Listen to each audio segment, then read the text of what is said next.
முந்தி ஒரு காலத்துல அனான்சின்னு ஒரு சிலந்தி இருந்துச்சு. அது பார்க்கிறதுக்கு ரொம்ப அழகா இருந்துச்சு. பெரிய வட்டமான உடம்பும் குறுகுன ஆனா வலுவான 8 கால்களும் இருந்துச்சு. ஆனா அனான்சி கிட்ட ஒரு கெட்ட பழக்கம் உண்டு. அது என்னன்னா, அனான்சி ரொம்ப பேராசை பிடிச்சது. ஒரு நாள் காலையில அனான்சி காட்டுக்குள்ள நடந்து போயிட்டு இருந்தது. அப்போ ஒரு அருமையான வாசம் வீசுச்சு. அந்த வாசம் வீசுற திசைய நோக்கி அனான்சி நடந்து போச்சு. அது கடைசியில ஒரு முயலோட வீட்டுக்குள்ள போய் விட்டுச்சு.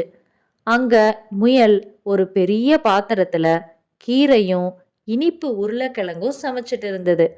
அனான்சிய பார்த்ததும் அந்த முயல், அனான்சி, கொஞ்ச நேரம் வெயிட் பண்ணு, சாப்பாடு ரெடி ஆயிரும், நம்ம சேர்ந்தே சாப்பிடலாம் அப்படின்னு சொல்லுச்சு. அனான்சிக்கு எச்சில் ஊறுச்சு. ஆனா அது ரெடி ஆகிறதுக்கு கொஞ்சம் நேரம் ஆகுங்கிறதால அனான்சி முயல்கிட்ட, எனக்கும் சாப்பிடணும் போலதான் இருக்கு, ஆனா கொஞ்சம் வேலை இருக்கு, அதனால ஒண்ணு பண்ணலாம், நான் ஒரு வலை செஞ்சு ஒரு முனைய என்னோட ஒரு கால்ல கட்டிக்கிறேன், இன்னொரு முனைய இந்த பாத்திரத்துல கட்டிடுறேன், சமைச்சு முடிச்சதும் நீ இந்த வலைய பிடிச்சு இழு, நான் உடனே வந்துடுறேன் அப்படின்னு சொல்லுச்சு. முயலும் சரின்னு சொல்லிருச்சு. அங்க இருந்து கிளம்பி அனான்சி கொஞ்ச தூரம் நடந்து வந்தப்போ பீன்ஸ் வாசனை வந்தது. அந்த வாசம் எங்க இருந்து வந்ததுன்னு பார்த்தா, ஒரு குரங்கு தேன் கலந்த பீன்ஸ சமைச்சிட்டு இருந்துச்சு. அனான்சிய பார்த்த குரங்கு, வா அனான்சி, கொஞ்ச நேரத்துல பீன்ஸ் ரெடி ஆயிரும், சாப்பிட்டு போலாம் அப்படின்னு கூப்பிட்டுச்சு. அதுக்கு அனான்சி இன்னொரு வலைய செஞ்சு ஒரு முனைய தன்னோட 2வது கால்ல கட்டிக்கிட்டு இன்னொரு முனைய பீன்ஸ் பாத்திரத்தோட கட்டிருச்சு.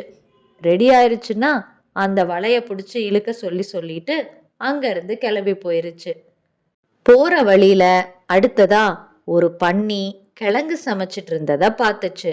அப்புறம் ஆமை தானியம் அரைச்சுக்கிட்டு இருந்தத பார்த்துச்சு.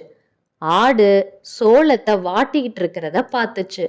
யானை அரிசிய கொதிக்க வச்சுக்கிட்டு இருக்கிறத பார்த்துச்சு. இப்படி ஒவ்வொரு விலங்கும் ஒவ்வொரு வகையான சமையல் செஞ்சுட்டு இருந்தத பார்த்தது அனான்சி.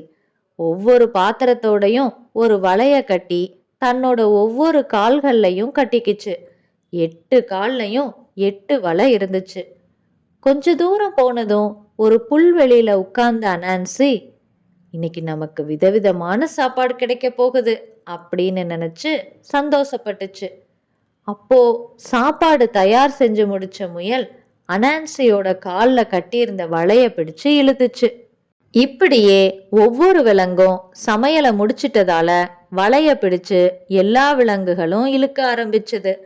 ஒரு கால் வடக்கு பக்கமா இழுக்கப்படுது, ஒரு கால் தெற்கு பக்கம், ஒரு கால் கிழக்கு பக்கம், ஒரு கால் மேற்கு பக்கம்.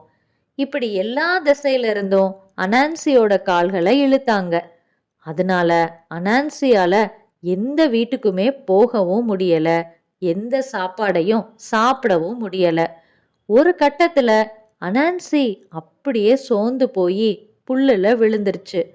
அனான்சியோட பேராசையால அது எந்த சாப்பாடையுமே சாப்பிட முடியாம போயிருச்சு.